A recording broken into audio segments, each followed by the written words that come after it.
Welcome to the Deep Dive. We aim to give you the crucial medical knowledge you need, fast and clear. Today, we're diving into hepatitis D, also known as Delta hepatitis. Yeah, and it's a really interesting one. Its whole existence hinges on another virus, which is pretty unusual. Exactly. So we've gone through our revision notes, pulled out the key stuff on Hep D. Our aim today, get you completely clear on what it is, the causes, risks, how it affects the body, how we spot it, manage it, and the likely outlook. We'll try and make it stick, maybe with some memory aids along the way. Right then, let's start with the basics. What is hepatitis D? Okay, so our notes define it as liver inflammation caused by the hepatitis D virus, or HDV. But the absolute key point, like we just hinted, is that HDV infection can only happen in someone who's already got the hepatitis B virus, HBV. So it's like a compulsory partnership. HDV needs HBV to even get going. Precisely. It hijacks HBV's machinery to replicate. And this combo often leads to liver inflammation that's, well, potentially more severe than if you just had HBV alone. Got it. And worth remembering, it's a notifiable disease here in the UK. Yes, important point. And just for context, there are other hepatitis viruses, A, B, C, E are the main ones causing viral hepatitis. Yeah. But liver inflammation isn't always a virus, right? It could be medications, toxins, even autoimmune issues. True. But for Hep D, the non-negotiable is the hepatitis B surface antigen, HBsAg. If that's not around, HDV simply can't establish itself. Exactly. No HBsAg, no HDV infection. It's the entry ticket, essentially. Okay, let's talk etiology. The why. Right. The cause is the hepatitis D virus itself. It's an RNA virus, but importantly, it's described as defective. Defective meaning it can't do everything on its own. Spot on. It lacks the ability to create its own outer shell. It needs to borrow the envelope proteins, the coat, from HBV. So that explains the absolute dependence. You can only get Hep D if you already have HBV or if you happen to acquire both viruses at the exact same time. Correct. That simultaneous infection is called co-infection. Mm-hmm. Getting HDV when you already have chronic HBV is called superinfection. And how does it spread? Same as Hep B, I assume. Pretty much, yes. No. Contact with infected blood or bodily fluids. So sharing needles, that kind of percutaneous exposure, and sexual transmission are the main routes. Our notes mention perinatal transmission mother to baby is rare, though. Yes, thankfully less common than with HBV itself. Here's a little memory aid, maybe. Yeah. Think of that Greek letter delta. It looks a bit like a triangle needing a base. Imagine that base is the big B for hepatitis B. Delta always needs its B. Ooh, I like that visual. Delta needing its B base. Good one. And that leads us straight into risk factors. The biggest one is obvious, isn't it? Having hepatitis B current or even past infection. Absolutely. That's prerequisite number one. But our notes also flag specific behaviors that increase the risk of getting both viruses. Yeah, things like injection drug use, especially sharing equipment. Unprotected sex, particularly with multiple partners. And any situation involving exposure to contaminated needles or blood products, maybe occupational exposure in healthcare, although that's much rarer now with universal precautions. And these all tie back directly to those transmission routes we just discussed, blood and bodily fluids. Exactly. It's all about facilitating that exchange. Okay, let's dig into the pathophysiology. How does this actually work inside the body, in the liver cells? So the core mechanism is HBV using HBV's envelope proteins, specifically HBsAg, to package new HDV particles inside the liver cells, the hepatocytes. It's basically hijacking the HBV assembly line. Right, using HBV's coat to make more of itself. And you mentioned co-infection versus superinfection earlier. Yes, and the distinction is really important for prognosis. Co-infection is getting both HBV and HDV together. Superinfection is getting HDV after you already have chronic HBV. And superinfection tends to be worse. Generally, yes. Our notes highlight that both can cause more severe liver damage than HBV alone, but superinfection often leads to a faster progression towards chronic hepatitis and cirrhosis. It's a more aggressive hit on a liver already dealing with HBV. Makes sense. It's like adding fuel to an existing fire. A good analogy. And just stepping back for a second, remember, viral hepatitis is inflammation caused by those liver-loving or hepatotropic viruses, A, B, C, D, E. Though other viruses can sometimes cause hepatitis too, right? Like CMV or Epstein-Barr. They can, yes, but they don't primarily target the liver like the main hepatitis viruses do. Adenovirus, herpes simplex too. And some of these main ones, especially HBV and HCV, can cause issues outside the liver, extrahepatic stuff. That's right. They can have systemic effects sometimes. Okay, so if someone comes in with liver inflammation, we can't just assume it's Hep D. What else should be on the list? The differential diagnosis. Absolutely crucial. First, you consider the other main viral players, hepatitis A, B, C, and E. Then the non-viral causes we touched on. Exactly. Autoimmune hepatitis, drug-induced liver injury, DIL, and alcoholic hepatitis are big ones. And for someone presenting with acute hepatitis, that list gets even broader. Oh, yes. You think about drugs, toxins, alcohol, certainly. Other infections like glandular fever, infectious mononucleosis, CMV again. Even less common things depending on travel or exposure, history, Q fever, lepto, syphilis, malaria, yellow fever. Anything causing jaundice needs thinking about. And for chronic liver inflammation. Chronic hepatitis differentials include ongoing alcohol use, certain drugs, autoimmune hepatitis again, and inherited conditions like hemochromatosis or Wilson's disease.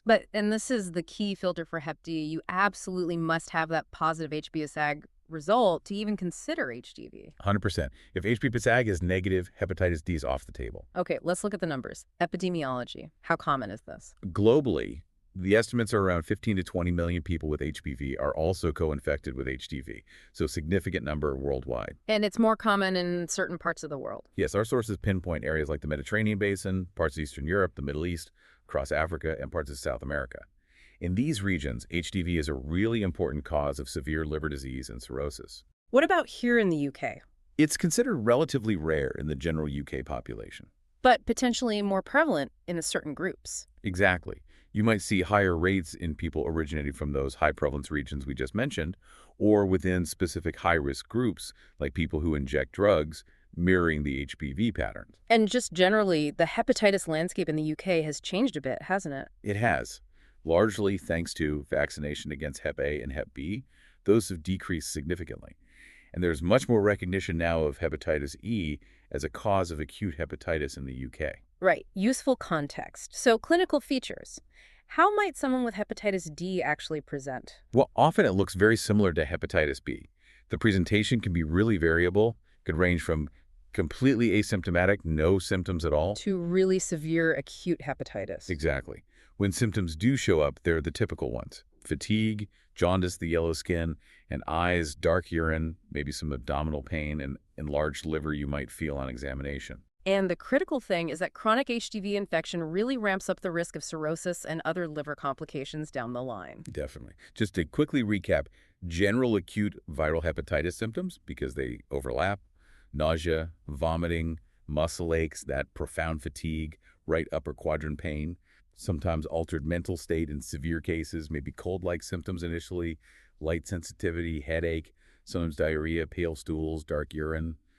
Jaundice is often the most striking sign. And physically, you might find an enlarged liver or spleen, maybe some swollen glands. And the worry, as our notes mention, is potential progression to acute liver failure, although that's thankfully not the most common outcome. And it's worth stressing that chronic infection with B, C, or D can often be silent for years, decades even, while still causing damage. Absolutely. The damage from HDV seems to be immune-mediated. The body's response causes the liver cell injury.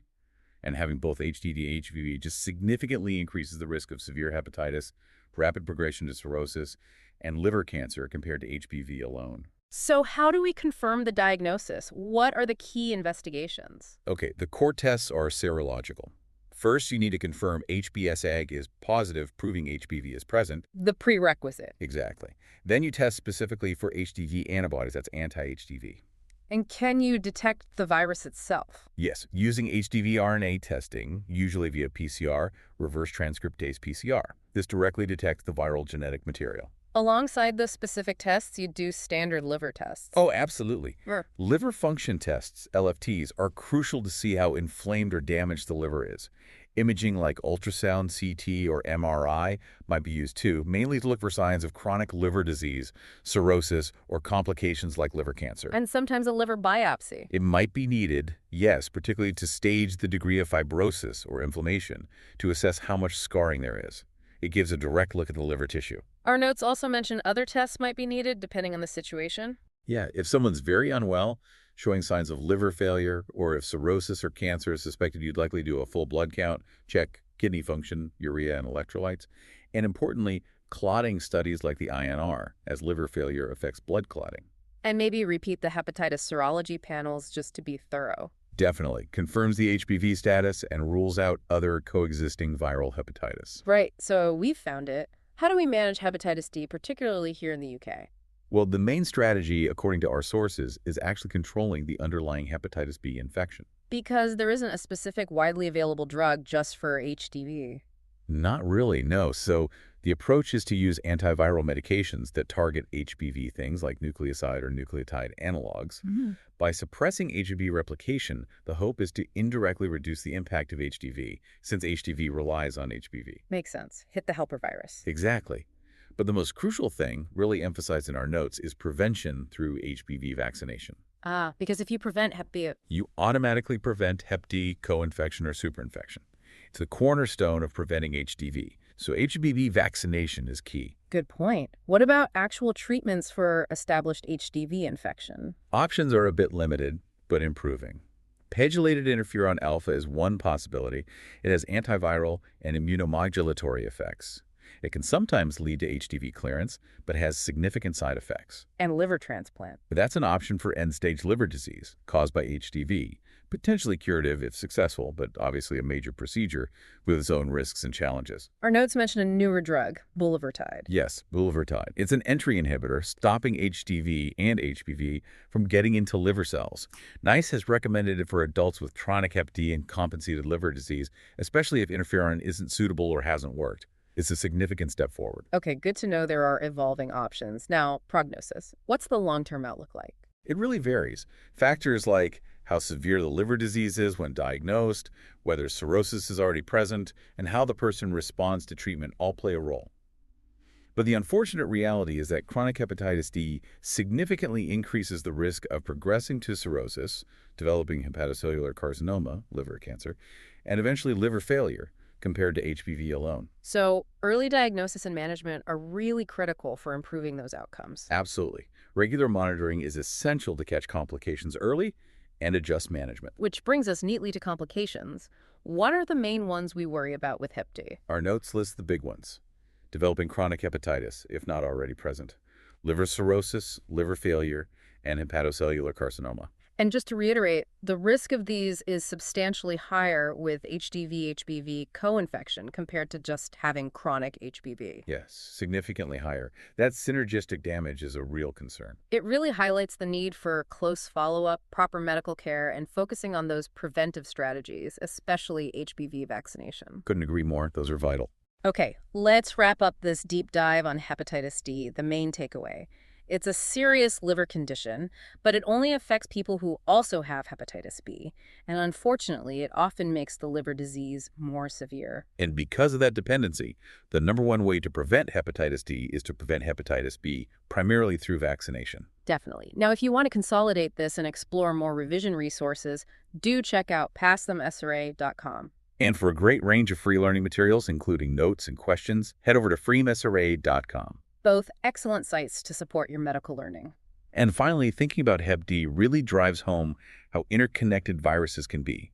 Understanding these kinds of relationships, these dependencies, is absolutely key for tackling them effectively, both in terms of prevention and finding new treatments. It's a complex but fascinating field.